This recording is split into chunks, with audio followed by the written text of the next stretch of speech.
Assalamualaikum warahmatullahi wabarakatuh. Di sini modul yang saya ambil berjudul Teks Naratif pada SMP kelas 7. Perkenalkan, nama saya Juliana dengan NIM 06021182328008. Pengertian teks naratif. Teks naratif adalah jenis yang berfungsi untuk mengiaskan suatu cerita atau kejadian secara kronologis dan menarik dengan tujuan menghibur, menginformasikan, atau menyampaikan pesan moral kepada pembaca atau pendengar.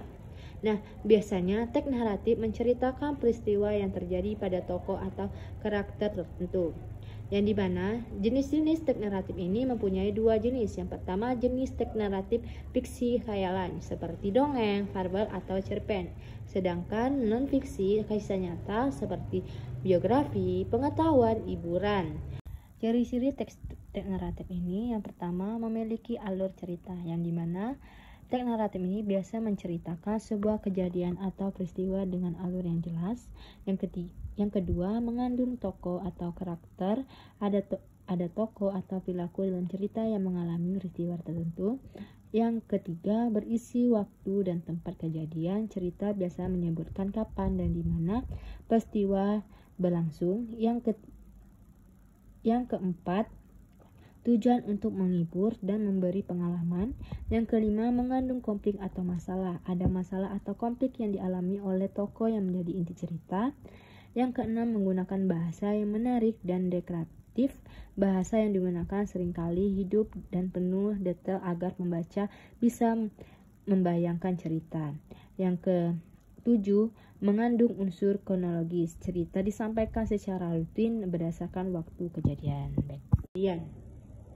Sedangkan tujuan teks naratif yang pertama, menghibur pembaca atau pendengar melalui cerita. Yang kedua, menyampaikan pengalaman atau peristiwa yang terjadi. Yang ketiga, memberi pesan moral atau pelajaran hidup. Yang keempat, mencari rangkaian peristiwa secara rutin dan jelas.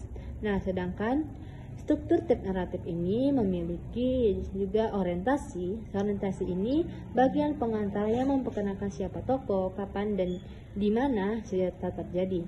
Yang kedua, kompleksi. Bagaimana inti cerita yang berisi masalah atau konflik yang dihadapi tokoh.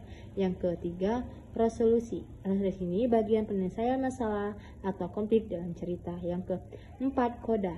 Koda ini penutup yang berisi pesan moral atau kesimpulan dari cerita. Langkah-langkah membaca teks naratif ini, yang pertama, menentukan tema atau cerita yang ingin diceritakan, membuat kerangka cerita. Yang ketiga, mengembangkan tokoh dan latar cerita, membaca cerita secara rutin dan menarik, menggunakan bahasa yang deklaratif dan komunikatif, mengecek kembali tulisan untuk memperbaiki kesalahan dan memastikan alur cerita jelas. Kesimpulannya dari teks naratif ini adalah jenis teks yang bertuju mengiaskan suatu cerita atau kejadian secara rutin dan menarik dengan maksud menghibur, menginformasikan, atau menyampaikan pesan moral. Struktur teks naratif terdiri dari orientasi, pengenalan tokoh dan latar, komplikasi, konflik dan masalah, resolusi, penyelesaian masalah, dan kode penutup dengan pesan moral. Dalam menulis teks naratif ini penting untuk menentukan tema, membuat kerangka cerita, mengembangkan tokoh dan latar, menulis secara rutin dan menarik, serta menggunakan bahasa yang jelas dan komunikatif, serta melakukan pengecekan ulang agar alur cerita mudah dipahami. Baik, itu saja penjelasan dari saya. Saya akhiri. Wassalamualaikum warahmatullahi wabarakatuh.